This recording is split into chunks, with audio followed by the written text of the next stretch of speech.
What's up everybody? Today I'm going to be going over my photo editing process for landscape photography. We're going to go edit a photo that I've previously edited before, but I'm going to show you all the steps involved. For this photo, we're going to cover focus stacking, exposure blending using luminosity masks. We're going to cover dodging and burning, Orton effect, which is what I apply to most of my photos, and then the final touches. We're going to cover everything from start to finish. This is going to be my entire process for editing a landscape photo. What you're gonna need for this tutorial is pretty much just your computer, keyboard, and I use a Wacom tablet for my dodging and burning. It's optional, you can do it with a mouse, but it's a lot easier once you get used to the technique to use the Wacom tablet. As far as software, what you're gonna need for this tutorial is Lightroom and Photoshop. That's available with Adobe Creative Cloud.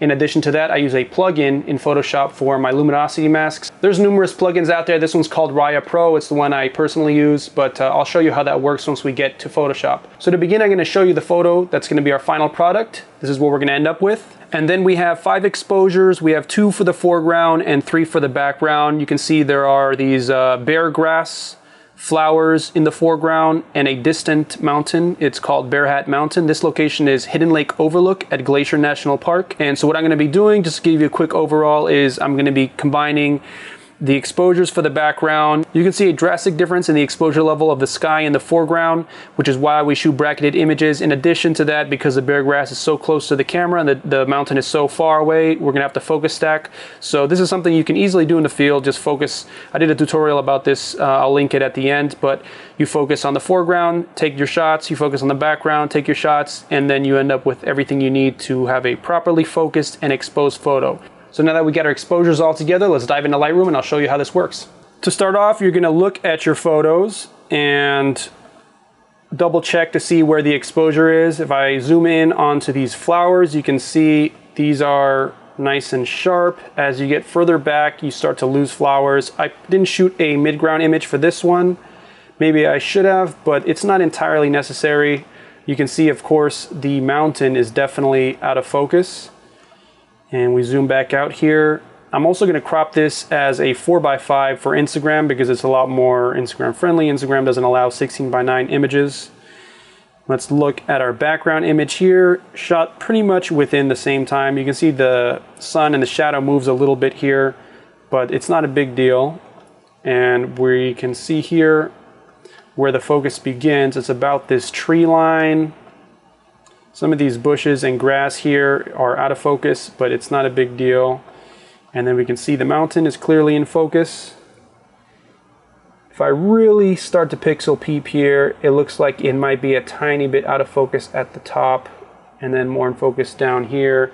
When you're looking at the tiny camera screen in the field, it's not always easy to tell if you're missing a spot or two, but for the purpose of this tutorial and for the final image that we'll have here, it should work out well. So let's get started. I like to start out with my most medium exposed image here. That way I can get a good idea what the highlights and what the shadows are going to look like. Start off with our lens corrections. It'll remove the vignetting and the distortion. Then we go into our global adjustments. I always switch to Adobe Landscape as the color profile because it makes the colors pop more.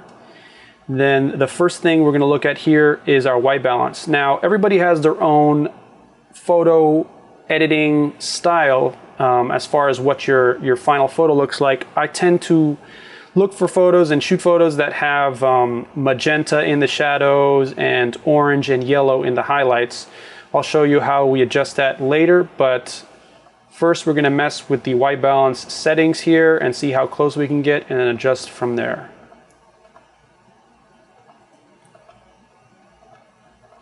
So you can see most of this photo is in the shade, so your shade white balance preset is going to get you closest to begin with. I'm going to bump up the magenta, as is my style.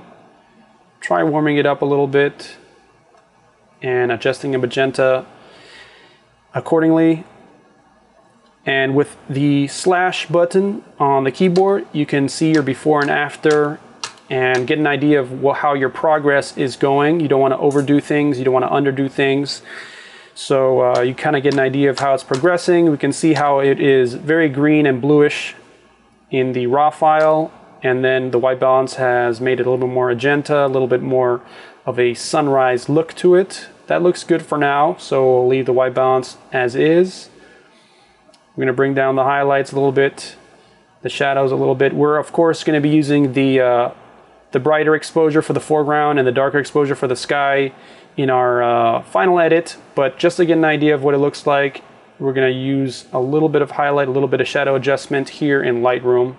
And side note, you don't want to overly mess with these highlight and shadow sliders, because you'll end up with something called haloing. Let me see if I can give you a quick example of what that looks like. So you would think that this is a perfectly exposed image because you've brought down the highlights and raised the shadows, you know, maybe make it a tad brighter, but what you're going to see here is a lot of what they call haloing around the edges of things, and it's really not a look that you're going for. It's not as noticeable in this image as in some other ones, but it's not an ideal look. You can see some here in the background. Let's do a before and after. So like I said, we're not going to want to do that, so we're going to bring our settings back to the middle here. I like to add a little bit of clarity. I'm going to add more of that soft blur effect in Photoshop with the Orton Blur that I'll show you how to do later, but I always start with a little bit of clarity reduction here. Vibrance, I used to mess with a lot of vibrance in the past, but as is the process for most beginners, as they get better, you don't rely on making the colors pop so much like these unrealistic things you see on Instagram, so I'm going to leave that alone for now. Maybe punch it up a tad bit. And that should be it for our basic global adjustments. Tone curve is something that I adjust on the final image, so I'm not going to touch that there. My goal with the edits of these first few steps is to make an evenly as flat as possible image, which I'll crunch down with the tone curve and the contrast adjustment later. I might do a little split toning here. Most of my split toning I do at the end, but just to show you how it works, this will basically add color into your shadows and into your highlights. So to give you a quick example here, the hue is the color that you will be adding, and a tip is to hold the Alt button while you're dragging it, and you can see which color you're adding here on the image itself. So let me go to a kind of indigo magenta. You don't want to go full purple or red here, but you want to go a little bit past the blue. And you can see, when you're making adjustments, you want to just to see how things work and how much it's affecting the image, maybe exaggerate it for a bit, pull it back, do a little back and forth, and then find that middle ground. So for this image, I like it probably till about here. Like I said, I don't want to do too much on these first few steps. I do more of that in post. But this toggle switch over here will give you a before and after of the individual effect that you're adjusting in the panel. So let's see how that looks like. See, it looks a little bit too green to begin with, and then when we add it, it just makes it a little bit more natural and more in line with the style that I choose for my images. And adjust the highlights here. Highlights will mainly affect, as the name suggests, the sky or the overexposed parts, and so I want that a little bit yellow orangish, maybe a little bit more yellow. And then we're going to add that here, and of course, like I said, you add a lot of it to see what it looks like. Take it out, and then you find that middle ground somewhere, but of course we're going to go on the lighter side of things. Do a little before and after. It's already starting to look better. And remember, this is just our background focused image. As you can see, the foreground is out of focus. So that's looking good. Let's do a back and forth before and after with the slash button to see how we're doing. Already looks a lot better, but of course raw images are going to look like crap out of the camera because they're meant to be adjusted in post, and they have that flexibility that JPEG images do not have.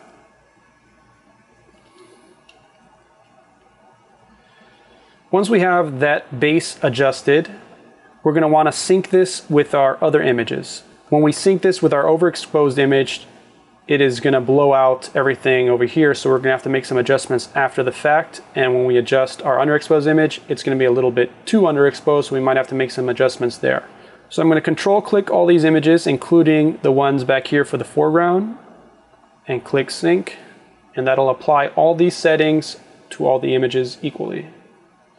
Here is where you can actually, let's say you adjusted the crop in one of your images and you don't want that to affect other ones, or some effect that you don't want to apply to all images, you can uncheck them here. But for this purpose, we're going to synchronize all edits. All right, so as I mentioned, your overexposed image is going to be a little bit too cooked over here. So I'm going to bring down some of these settings. So this is going to be pretty much for this area right here. This is our background focused stack on our overexposed section. To be honest, the exposure isn't too bad on this image, and so I might just bump it up and not use this, but we'll see what it looks like when we bring these layers into Photoshop. I don't want to overdo it, but we want all the shadows to be more exposed than we would have in our final image. Let's look at our underexposed sky shot here. We could bump the shadows up a little bit so the program has a little bit to work with here, but when we get into Photoshop, I'll show you, it's pretty much only going to scan this area, and it's going to give you 5 masks to choose from. So I'm going to choose the one that only really affects the sky here. So pretty much what you're going for here is to have the sky at the exposure level that you're going to want in the final image. To be honest, this isn't too overexposed. We could just bring that down with a gradient filter and do it that way, but I want to show you how the luminosity masks work. And I like to do this method anyways because there's less chance of noise in the shadows because you're bringing up too much of the exposure in the image, and depending on what camera you have and how good your sensor is, and if it's a crop or full frame, you might get some noise. So like I said, I'm going to make sure this is as exposed for the sky as I would like. And the luminosity mask program that I'm talking about is probably going to take this area and ignore these little vignetted corners, which might get cropped out of the image anyway, so I'm not going to worry too much about that. But this looks pretty good to me, and sometimes what I'll do is if I want more color in the sky in the final image, I'll add my saturation to this, even though we're getting some banding here, so I might not do that in this instance because we're pushing it more than the raw image allows. Do a back and forth on that, a before and after, looking good. And we already checked this one, so that's looking good. So once you do the tweaking to one set of your images, in this case the background, you're going to sync them to your other set, which is the foreground, the corresponding image, so that you don't have to do the work twice. So we adjusted some of this on the overexposed bracket, so we'll just sync that to the foreground there, since we're definitely going to be using this foreground. One thing you'll notice is that these flowers move a little bit between exposures, whether it's the wind or whatever it was on location. So that might be a little tricky when we're masking it in, but just things to keep in mind when you're shooting landscape photography is the elements change, and you're dealing with nature, so not a lot you have control over. So one thing you'll notice is that this is the medium exposure. We don't have 3 brackets for the foreground because it wasn't necessary. There wasn't anything overly bright here that I needed a really dark exposure of, so I didn't even bring that into this project, even though I did shoot it because I shoot in 3 brackets. So we're going to sync this middle one, which I think it's already, I didn't make any further adjustments to it, but just in case, I'm going to go ahead and make sure that's all synced up. So we have our 5 images here. We're going to click them, control click them, right click, edit, open as layers in Photoshop, and go ahead and jump into Photoshop.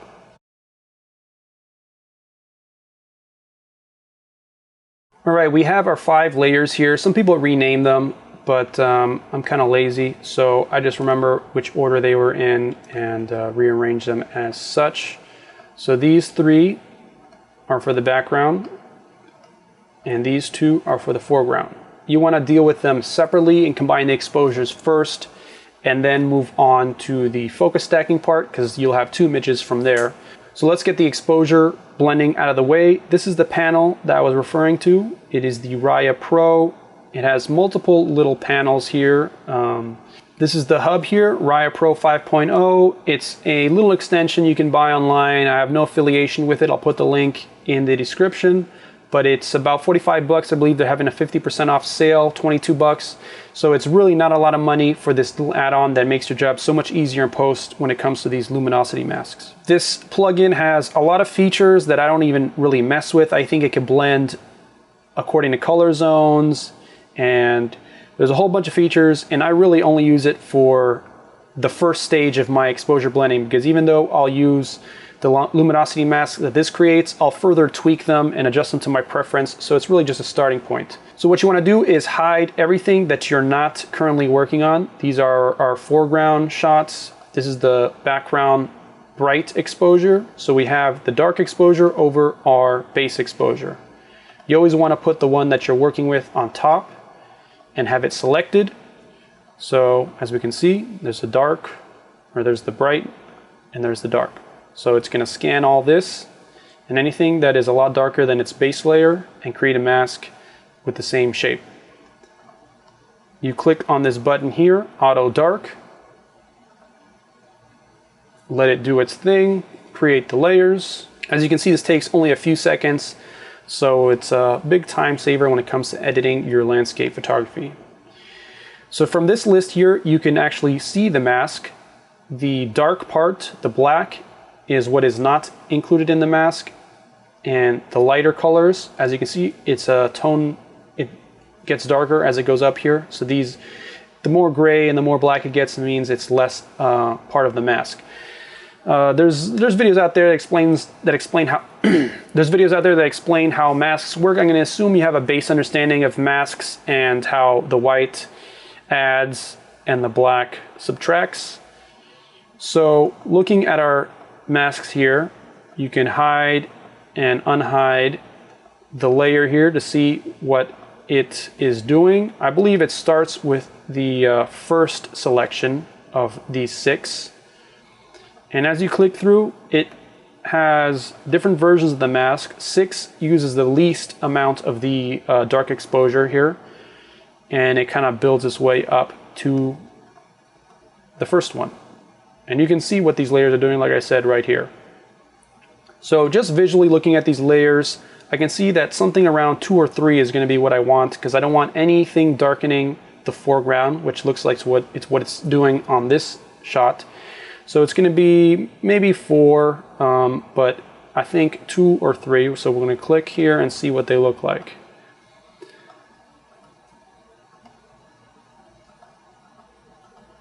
So 2 is looking pretty good to me. 3 might be a little too light. I could further adjust that in post, but actually I might go with the 3 because, as you can see, 2 is darkening some of this foreground. So keep in mind that we're going to be masking out everything here in the foreground. So what it's doing here in the foreground doesn't really matter. So forget what I said earlier and just focus on what it's doing on the mountain and this little area back here. And from what it looks like, 3 or 2 is good, but 2 works for me. And then you're going to go ahead and click select, and that has picked that mask, made the other masks disappear, and we can see it is darkening our sky, making it a more evenly exposed image. And it's actually doing some of the reflection down here too. So you can imagine if you just zoom in here, if you were trying to do this manually, even if you did a quick selection and then fix the mask, select and adjust mask, it would take a lot of time to do this manually. It's a lot easier when you use these plugins that have algorithms that do all the heavy lifting for you. So what I'm going to do is take my Wacom tablet, and just for peace of mind, I'm going to unmask unmask paint off the mask, however you say it, on this foreground area. So we take our brush, make sure it's selected on the black, which hides the mask. Make sure your mask is selected, because sometimes you accidentally click here and then you start painting colors on your image and you really don't want that, so make sure that's selected on the mask. You can adjust the size with the parentheses, the square parentheses button here. And we just want a pretty big size mask. And you want to make sure, since we're using a soft brush, you don't get too close to the areas that you actually want to keep. You just want to do a little bit on this area here. We're going to make our opacity about 50, so it'll take about 2 passes to get to 100% removed on the mask here. And just quickly get rid of that, since we might be using a little bit of this background mask for this grassy area over here. Careful not to get too close to the lakes.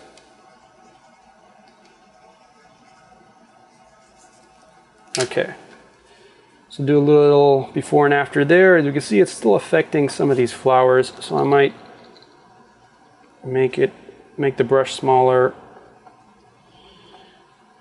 The flowers are going to be masked in with the foreground shot, but kind of a perfectionist, so I just want to make sure that's looking good.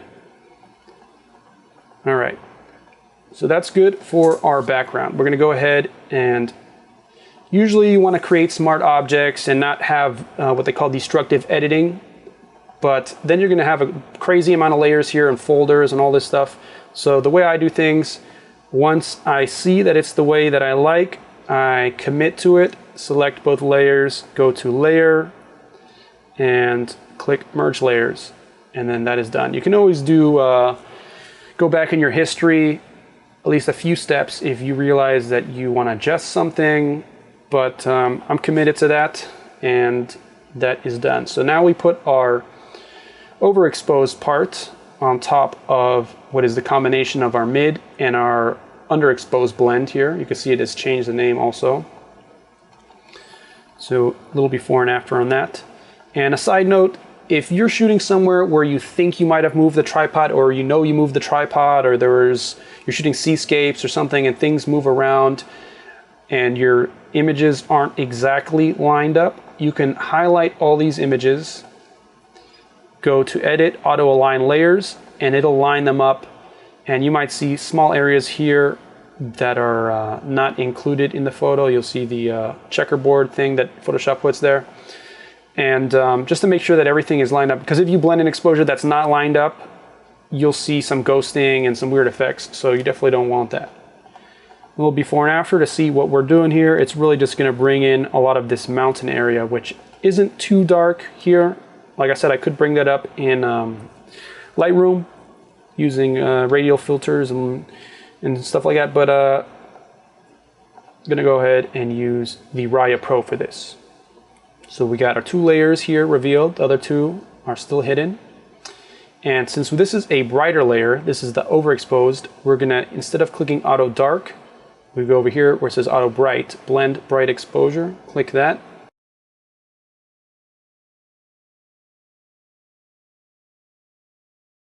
All right, it made some quick work of that. Let's take a look at our masks. And you can see it is really precise with what it's blending here. You have this extremely flat look, which is really not what you want, but it really shows you how it finds everything that is underexposed, everything that's overexposed, and creates a mask. Really precise mask, but like I said, this is not what we want. So let's go down here. And you can see the further down we get, the less of a mask that is applied. This lowest setting is looking pretty good to me because, like I said, if you go up here, it has this weird HDR flat kind of look that nobody wants, even though you could fix some of that by adding contrast in post, which is actually what I'll do, but I don't want to have that much of a flat look before I have something to work with. So something between the 5 and 6 here, maybe the 4. No, I think the 5 is what we're gonna work with here. And you can see it's bringing up some of the foreground, which we're going to replace anyways, but 5 is looking good to me. So go ahead and click select. It'll get rid of the other layers so we can see what our mask has done here. So we have our 2 layers here, and we're on our way to have our final exposed and focused image. So do a little before and after just to see how that's coming along. Looks good to me. We're going to commit to this edit, click the layers, merge layers, and we have our base background image. So this we're going to put away for now, and now we're going to take a look at our foreground.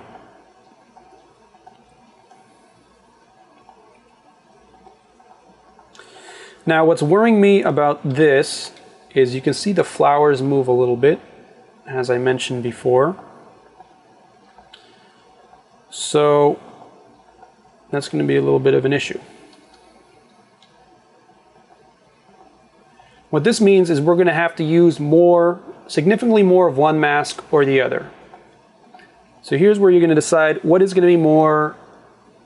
So here's where you can decide what's going to be easier to use as your base foreground, aka what layer are you going to use more of so that you don't have noticeable ghosting from this tiny little movement of these annoying flowers right here. It's not significant, but when it creates the masks, you're going to have a little bit of a problem there. So looking at this, I've decided that this mid exposure shot isn't too bad. I could bring some of this up in Lightroom and it won't be, there won't be too much noise and stuff. Plus with all this texture, you won't notice it so much. So I'm going to use this, the bright image, to create the mask. And I'm going to use as little of this as possible. And of course, sometimes I'll use it just to see what it looks like and decide not to use it, and I'll get rid of it and deal with it in Lightroom. But since we have it here, we're going to go ahead and click Auto Bright and let that do its job.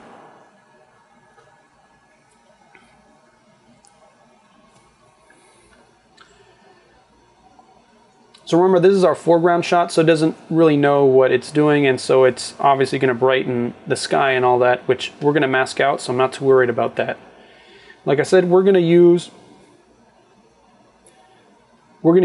as little of this mask and of this exposure as possible. So we're definitely going to be hovering around these 5 or 6 selection here.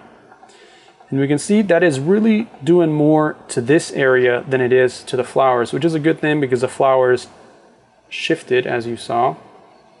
So 4 is looking pretty good. I'm going to zoom in here to see if we're getting any of those ghosts that I was worried about getting. It's almost not even noticeable. You can look over here and there's the tiniest little bit of ghosting. Like, you almost have to zoom in this close.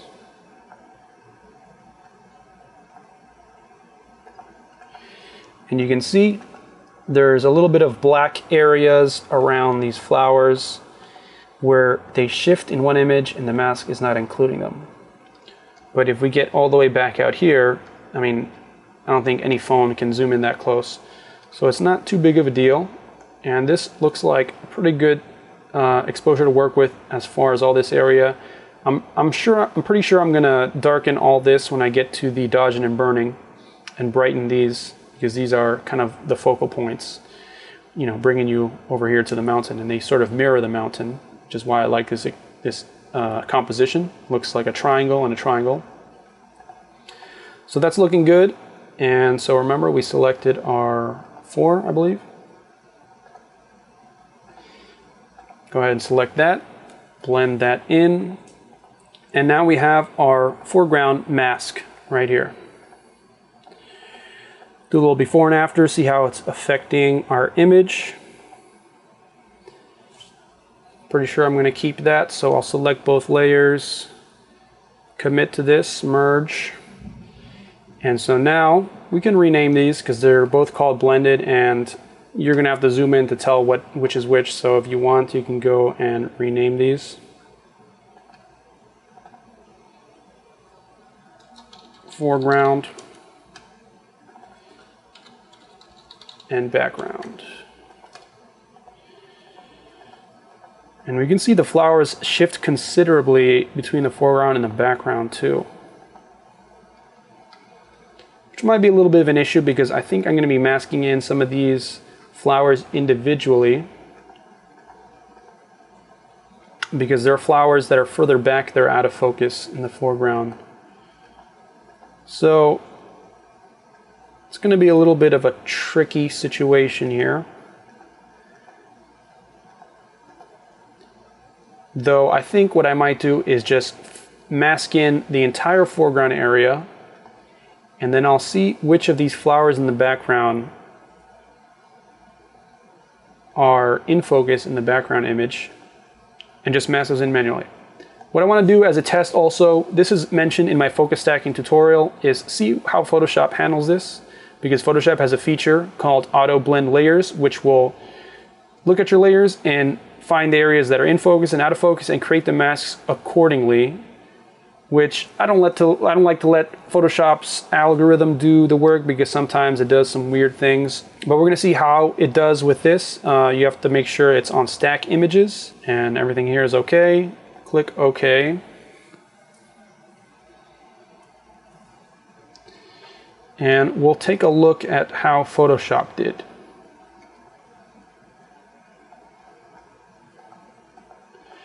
So as you can see, Photoshop recognized that these flowers in the foreground are in focus. So that's all good. Unselect this and we'll see exactly where the masks are. But also it thinks that some of this mountain back here is in focus, which is clearly not. So you end up with a weird blurry kind of thing going on here with the mountain. So this is an example of where it doesn't work. However, I kind of like how it did a lot of the work here. And there are some blurry sections. You could use a quick selection tool to work with this. But honestly, this is a very complex composition. So I'm just going to do this manually. So we'll go one step backwards in our history window here. And now we have our two layers.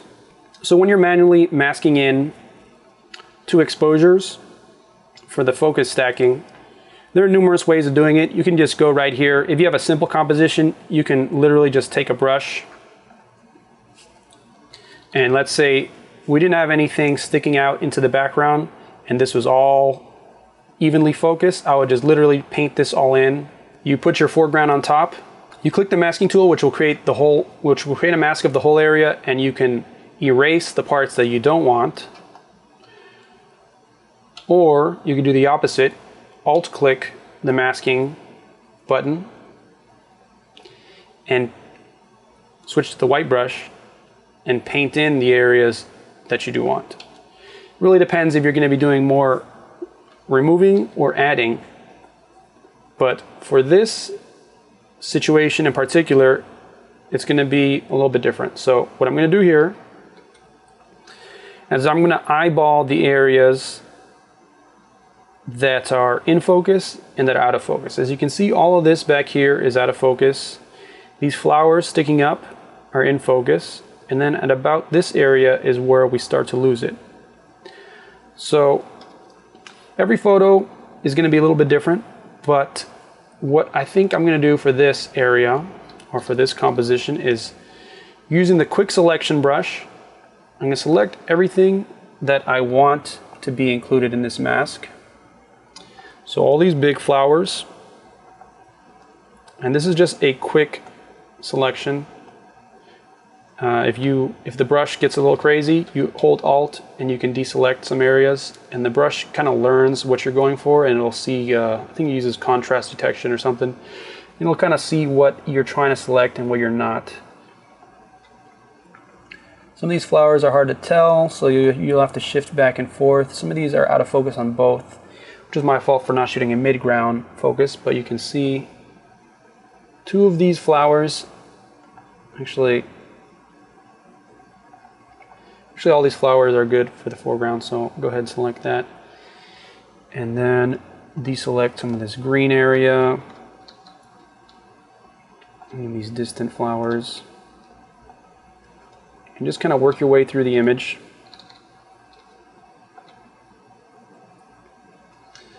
You can always hide and show the layer to see how it's going. So it's looking like a lot of these green areas are going to be taken from the background exposure.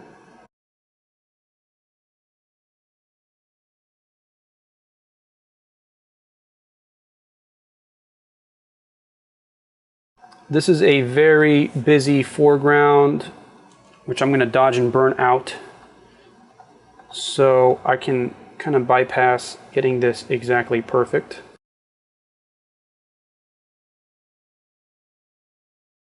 And don't forget to zoom out and see what it looks like on a larger scale, because you can get caught up too much in the pixel peep in here. That's looking good for me. What you want to do additionally, especially when you have these complicated edges, is you click Select and Mask. This will further adjust your selection that you have made. These are the settings that I usually work with. Smart Radius, 3 pixels. To be honest, I don't know what every single slider does here, but the Smart Radius detects some of this here. And then you go to your Refine Edge Brush, and that way we'll be able to fix some of these areas around the spiky plants. And it does a pretty good job of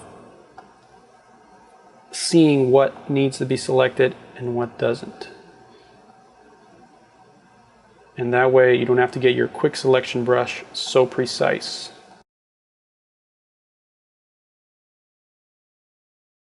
You can alt select anything that you got by accident here.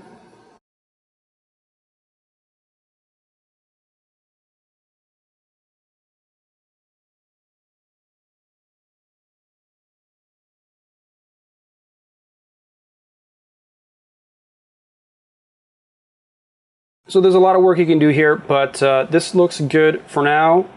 I also like to shift the edge to enlarge the mask about 15% and then feather it 0.5 pixels, just get a little bit of a softer edge to it. And then you go ahead and click OK. Now that has refined our selection, and we want to create a mask based on this selection. And so now only this area that we had selected is part of this mask. You can see there's some movement here.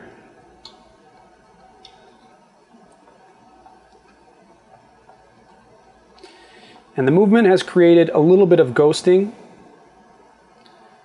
but I'm not too worried about that because I'm going to use the Orton Blur after some dodging and burning to create a little bit of a glowy effect here anyways, and you won't really notice it too much. Plus, it looks like there might be a flower or a petal behind it or something, and nobody's really going to zoom in that much. So, as you can see, we have our evenly exposed image right here.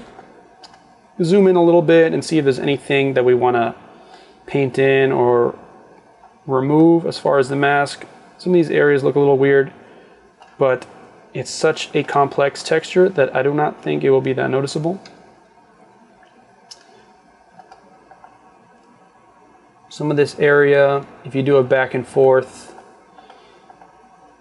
I might remove some of that there. Make sure we have our opacity down to maybe 15 is good for making minor adjustments. Make sure you have your mask selected. And you resize it. Do a few passes here because you're doing 15% opacity each time. Looks a little better.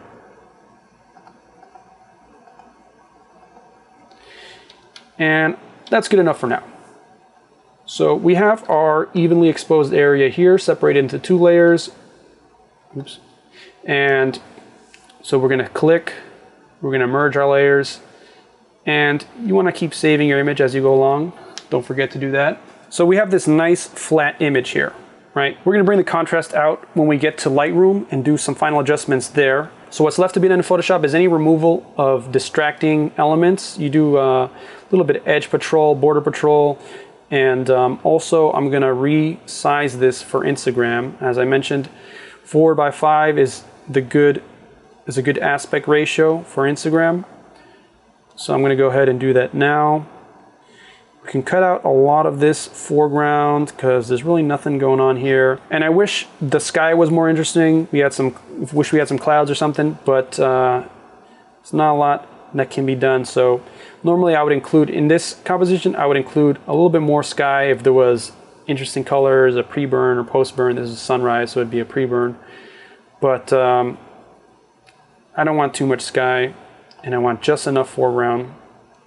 So that looks good for me. And then we're gonna save. We're gonna look at things that kind of jump out to you. Sometimes this is a good, sometimes the best way to do this is go do something else and then come back to it and just see what your eye immediately goes to. When you're creating a composition, you want your eye to sort of follow through the scene from the foreground and kind of carry you out here to the background. So you can see these flowers, since they're a triangle-ish shape, you sort of go like this and then you end up here. So normally you would have like a leading line or something, but technically it looks like we have two leading lines here. But I'm seeing some things I want to remove, so I'll just use a lasso tool, fill, content aware fill, and with a complex background like this, these adjustments won't be too noticeable. It does a pretty good job regardless. You'll have to see, you know, if something doesn't really work with the content aware fill, maybe you'll use the clone stamp tool. It really varies from photo to photo. I'm gonna make quick work of this. You don't want anything that's half in, half out of your photo. It just is not very pleasing to the eye.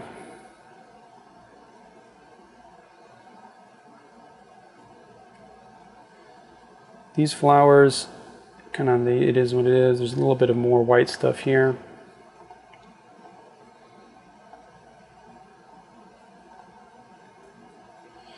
And you can get carried away here too, so you want to do just enough.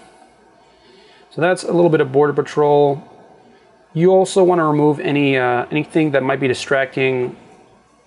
Just in general, some of these flowers I think kind of distract from the triangle shape that I'm trying to get with this composition. So I might remove some of these and see what it looks like. If the content aware fill doesn't do too good of a job, I'll undo it, but I'll at least try. And you want to zoom in and see how it did. With these complex grasses, you really can't tell that some patterns are repeating, so it looks like it's doing a good enough job to me. Get rid of some of these little ones.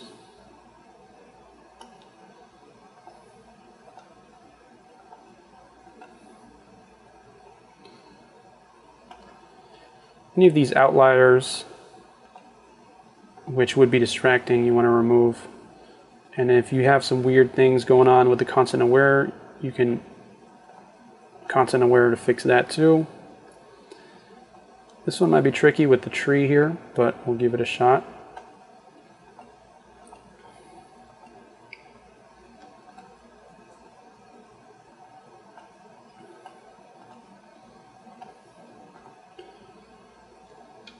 And then you can zoom out.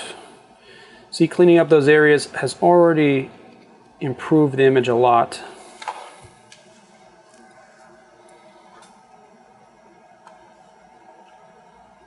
This one is actually on the trunk, so that's going to be tricky, but we'll give it a shot.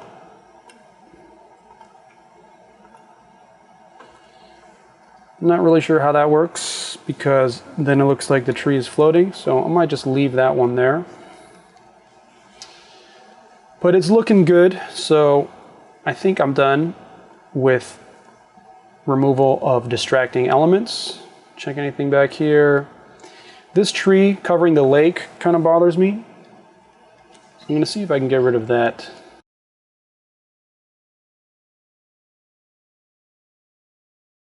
As you can see, it does a remarkably good job of these kind of things. And I should have created a duplicate layer so you can see it before and after. We'll be able to see that when we get into Lightroom, but just to see how it's coming along, see that made a big difference. Some of these things, I might get nitpicky, and if I was really working this image, remove some of these. But for the purpose of this tutorial, that looks good. We're gonna get into our dodging and burning.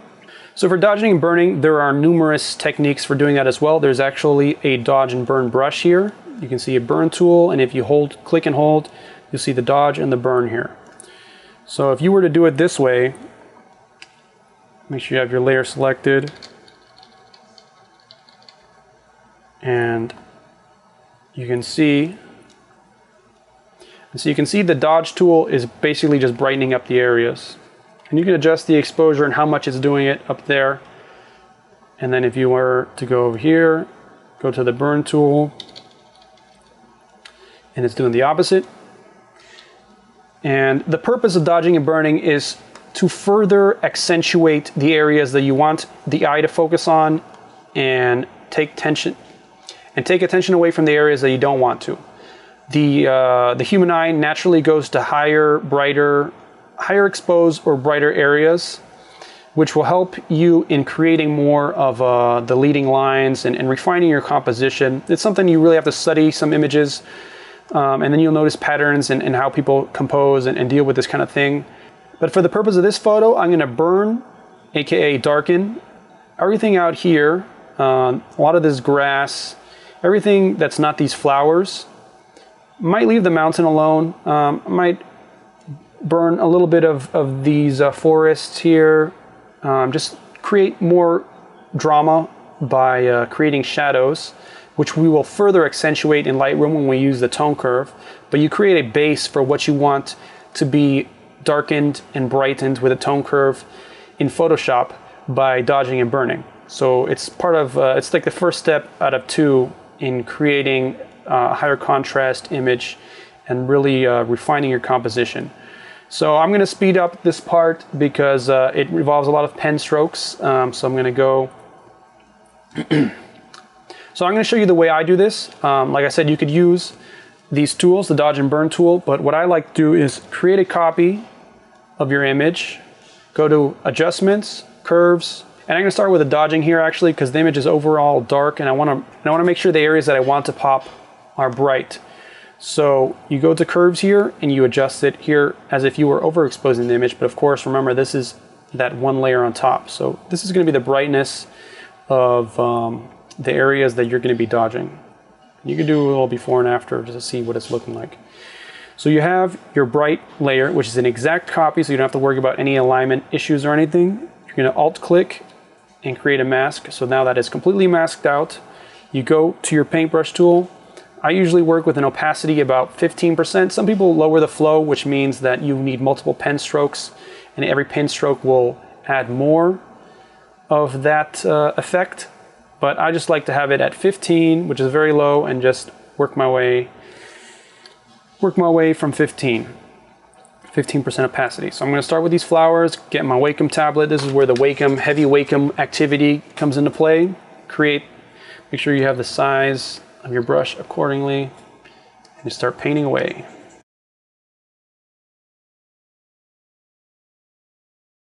Then you could do a quick hide layer, expose layer to see how your progress is going. If you feel that you've gone too far, you can lower the opacity of the entire layer. That will lower the effect of everything, or you can take your masking brush and go to the black and remove any areas that you think you might have overdone. I'm going to be adding an Orton Blur on top of this to the flowers, so I don't want to overly brighten them, but it is looking good enough right now. I might add a little bit more. I'm going to brighten them up a little bit more, and then we'll get to our burning.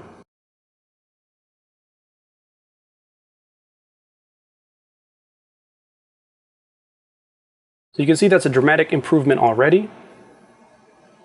I'm going to lower that a little bit because remember, I'm going to add the Orton Blur effect and I don't want to overdo it. So for the burning, we're going to create another layer, go to Image Adjustments, Curves, and we're going to darken this because we're going to be burning, aka darkening the areas. We're going to make everything, all the grass areas and anything else up here, Click OK, Alt-click, create mask, hide that layer, get nice and zoomed in here, and we're going to start our burning.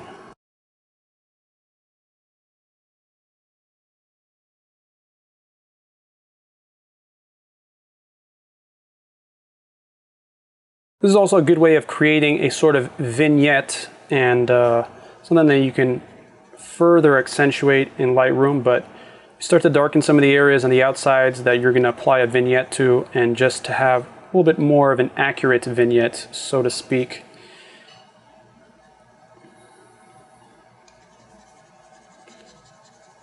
And the basic principle behind dodging and burning is you don't want to create shadows necessarily that aren't there, though sometimes you can, but you want to kind of see what the image looks like and sort of add or detract from certain areas, and just to accentuate the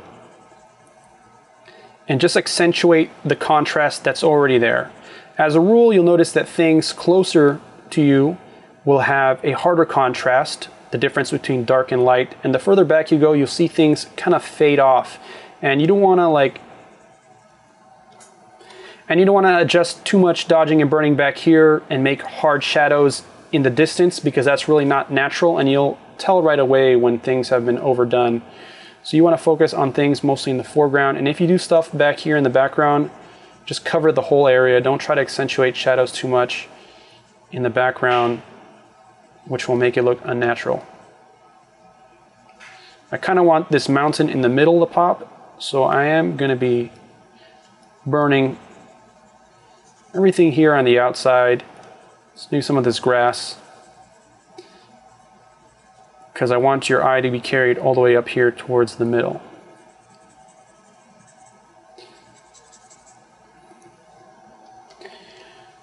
You want to zoom out.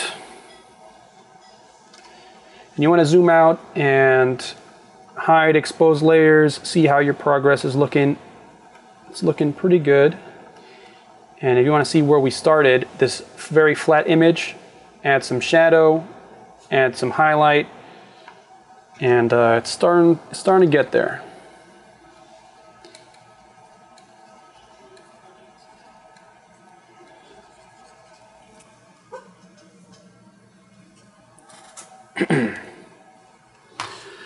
Okay, that's looking pretty good for our dodging and burning.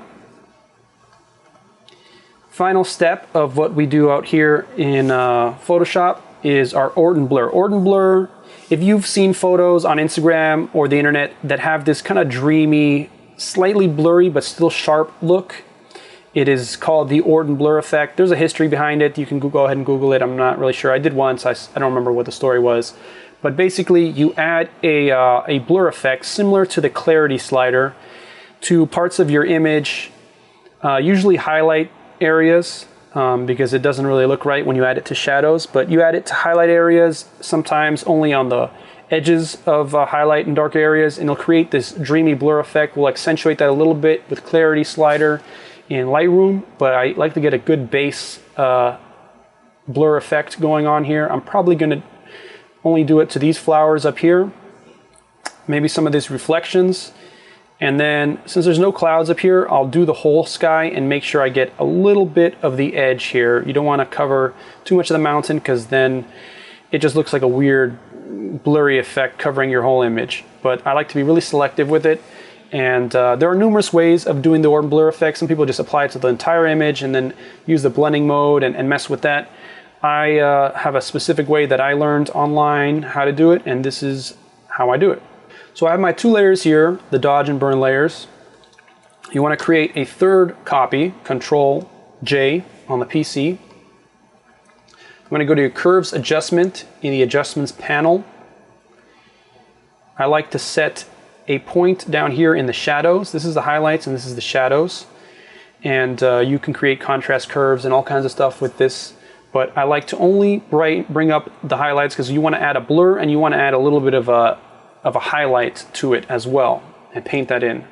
So I have my 1 point set down here, bring up the highlights, and you want to sort of exaggerate it. You're going to be masking this in, painting this in, so it's obviously not going to look anything like this. But this looks pretty good. That's usually the amount that I do for this. And then you want to click this button, which means it'll only affect the layer immediately under this adjustment curves layer, which is our duplicate. So make sure that's selected, and then we can kind of see how that will look. You can already see like adding a little contrast to this image, which we'll do in Lightroom, really starts to make it pop. Then you want to make sure you have your layer selected, the duplicate layer. You want to go to Blur, Filter Blur, Gaussian Blur. And you can play with this, see how much blur you want to add, but I usually have it around 7. And you can see some areas are not affected by the Gaussian blur. I'm not exactly sure how the algorithm for the blur works, but it's just how it is. But you can see the amount of blur you're going to be adding, sort of, through that Gaussian blur effect. And so now we have it applied. We have a curves adjustment layer and the Gaussian blur applied to this layer. Now you want to alt-click, create a mask to remove that. And remember, we said we're going to add this to the flowers, a little bit to the sky, and you're going to take your Wacom tablet and go ahead and paint that in. Opacity, I keep at 15%. It's about the same. And with this, you want to not be too heavy-handed. You want to do a little bit, step back, and see what it looks like, and then adjust further. So let's go ahead and do that. Well, before and after there, you can see how it's getting rid of that ghosting effect that we had. It's still somewhat noticeable. I believe that I mess with the mask a lot when I worked with the original image, so this is not the best example as far as the masks. But you can see it's getting rid of some of, or at least how noticeable some of these ghosts are. And it's adding a dreamy softness. You can see close up how that looks. It's still sharp, but it adds that little bit of glow, which I think I'm going to add back some of these, some of this dodging, because it still looks a little too dark. So now we're going to go ahead and work on applying the blur to our background here. If you have clouds or some other things going on in the sky, you might not want to just apply it to the whole sky. But since there's really nothing going on here, I'm going to do probably one pass up here and then a couple and get the edge, because it's really mostly noticeable around the edge of something in the composition, especially some difference between dark and bright. So we're going to do one pass up here. Still looks pretty light to me, so I'm going to add another pass. And remember, you don't want to overdo it because of all the work that we put in with the luminosity mask to get the sky nice and even. You want to go ahead and brighten it back up. Even though you can fix that in Lightroom, you don't want to undo all that work you did. See, it's looking kind of dreamy here. Anywhere where there's like what this is called an alpine kind of glow hitting the mountain, you can add a little bit more there because it would make sense for more softness to be in that area. Maybe these little peaks down here. Might hit the whole edge just one more time, and then zoom out, do a little before and after. Looks a little overdone, especially in the background, so I'm going to bring the opacity down to about 90. That looks good. And I think I'm going to dodge these flowers a little bit because they're not as bright as I would like. Because the sky is still a little overpowering here. So I'm going to dodge these up a little bit.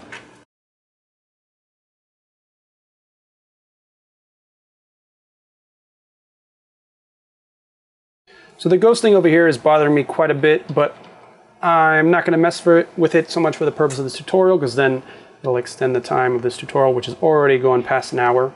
So it's looking good. We got all our layers. I'm going to bring the sky down a little bit in Lightroom with a gradient filter because it's brightened up too much. But everything else is looking good. So we're going to go ahead and commit to this and merge all our layers.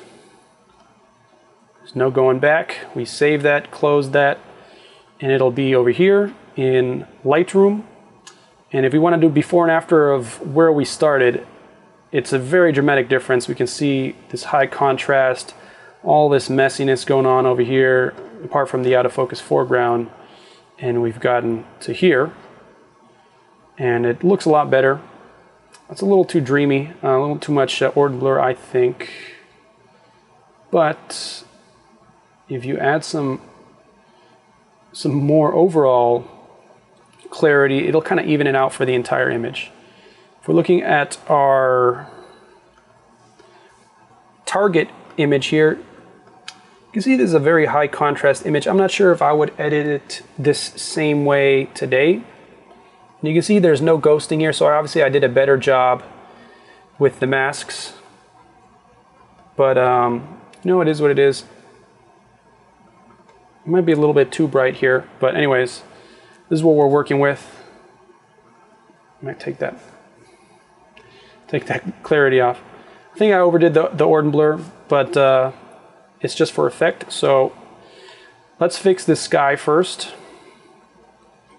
Drop a gradient filter on there.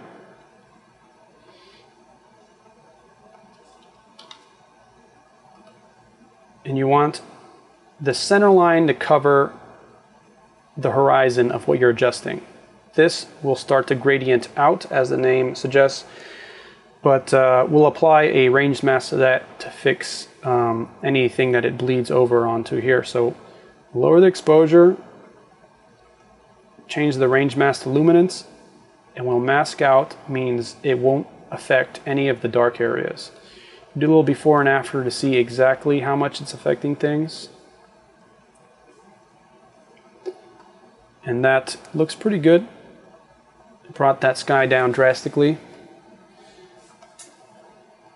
Definitely need some highlights. As you can see on the histogram, there's not a lot of really bright highlights, which we want these flowers to be brighter. So I might bring up the whole image, adjust that gradient again, and then do some contrast adjusting in the tone curve menu. So I usually create a point in the middle because you don't want to adjust the exposure of the entire image. Bring up the highlights a bit. This side of the tone curve is for highlights, this side is for shadows. So then we bring that down and we can see it's darkening the shadows, getting a little closer to what we have here. In this image, it looks like I did over sharpening or something, and the color balance, this looks a little too yellow to me. But anyways, I'm almost liking this edit better, plus it's a lot more dreamy looking. So we got our tone curve, we can see our before and after and see how that's affecting things. Still missing some highlights here, so I'm going to bring up exposure of the whole image a little bit more. Adjust our filter.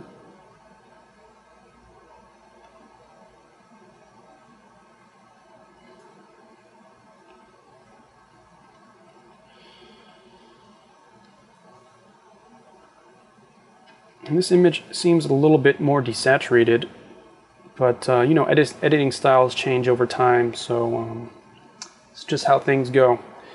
All right, so see how we're doing on contrast. A little bit punchier.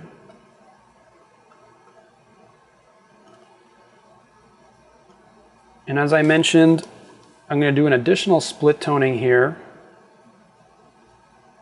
since we've made a lot of changes to the contrast. So remember, we get a purplish kind of indigo kind of thing going on here.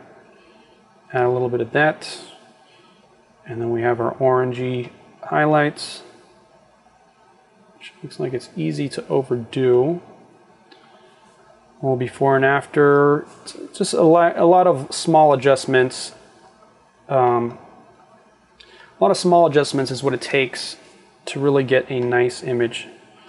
So we're getting closer. It almost looks a little too purplish here. So I think I'm going to go into the HSL and bring down that orange.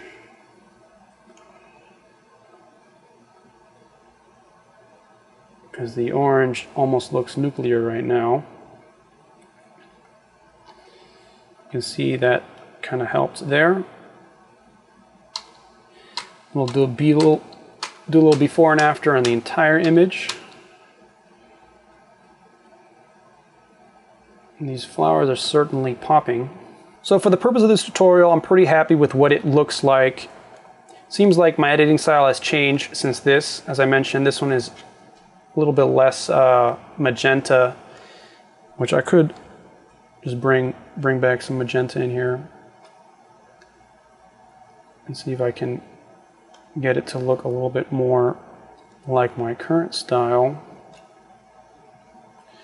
But anyways, and it's a little bit softer. I think the contrast was a little too high on this one. We have a good image right here. What you want to do as one of your final steps is not zoom in, you want to zoom out, and you can add a vignette through the menu over here, the effects menu. But what I recently started doing, because this will add a vignette to the entire image, which is fine, especially if you want only a little bit. Sorry, the audio recorder died for a second there, but as I was saying, I was adding the vignette with the radial filter as opposed to the effects tab vignette, because from here you can adjust the luminosity, masking, and just make sure that it doesn't affect the dark areas as much and focuses more on the brighter areas, therefore giving you a more even vignette. From here we can adjust exactly how much we want, which is very easy to overdo, and there's a current style where people just vignette their images like crazy, something like this, and it's really not what I like to do. I could do, I guess, more of a heavy vignette than an old schooler, but not too much. Looks good to me. Go back to our close-up view. Little before and after, punchy, flowers punchy here, nicely exposed sky. It's looking a little too purple to me. What will happen is that you'll do all these edits and it'll look good, and you'll walk away and come back and look at the image and you realize, you know, maybe I added too much magenta, and maybe I'll take out the split toning and it'll look better like that. But you should always edit an image to a point you're happy with, walk away, do something else, come back and look at it with fresh eyes, because you become a little bit, because you lose perspective a little bit when you spent an hour like I have editing. I am liking this edit a lot more than the original. It's just too much contrast in this one, even though I did a better job with the flowers in this image. Certainly liking this softer, dreamy look here. After you apply your final vignette, you can do this actually before or after the vignette, doesn't really matter, but you want to add a final bit of sharpening. So you can see after adding this Orton Blur, it's still sharp, but it's still a little bit dreamy and blurry looking, right? So let's zoom into one of these areas and we'll go to the details tab here. You want to sminch that up a little bit, and then you want to mask, maybe zoom out, and hold the Alt key, and you'll see the mask of what the sharpening will be applied to. Anything that's white will have sharpening applied to it, so you don't want to overdo it and include like textures in the sky, but you don't want to only have outlines of the objects here. So we want to go somewhere in the middle, and everybody has their own personal preference. Some people don't even add any sharpening at all, but I like to add a little bit of sharpening. It's best to look at these areas that have a difference in exposure, a little bit of contrast, to see how much is affecting it. So I'll bump this up till about 60, increase the radius to 1.4. Radius is technically the thickness of the sharpening line somewhat. So you'll see like a kind of a mini haloing going on here, and if I do a before and after, you'll see how much it's affecting it. On this image, I think that is good. Sometimes these settings will overdo it for the image, but I think I'm happy with this. You can see you still have that dreamy Orton Blur effect, but it'll bring back just some of the texture and stuff here. Zoom out, see how that's affecting it. See, it's a little bit less noticeable on a zoomed out version of the image. But if you were to print this, the sharpening definitely helps. So that should do it for this image. So that's a wrap for this tutorial. It's a little bit longer than I expected because I had to explain every single step, but I do spend almost an hour sometimes on a single image, depending how many processes, how many focus stacking, luminosity mask steps, and the dodging and burning and all that. We can see our image here. I'm quite happy with it, except for the little part with the flowers, which I would normally adjust. But it's a good overview of my process of editing landscape photography photos. I'm gonna be doing a series of these covering seascapes, cityscapes, maybe auroras or astrophotography edits as well. But hopefully you learned something that will add to your editing process. Everybody has their own personal preferences as far as what they want their final image to look like and how much time they want to spend editing. But this is the way I do things. Hope you learned something here, and I'll see you guys on the next one.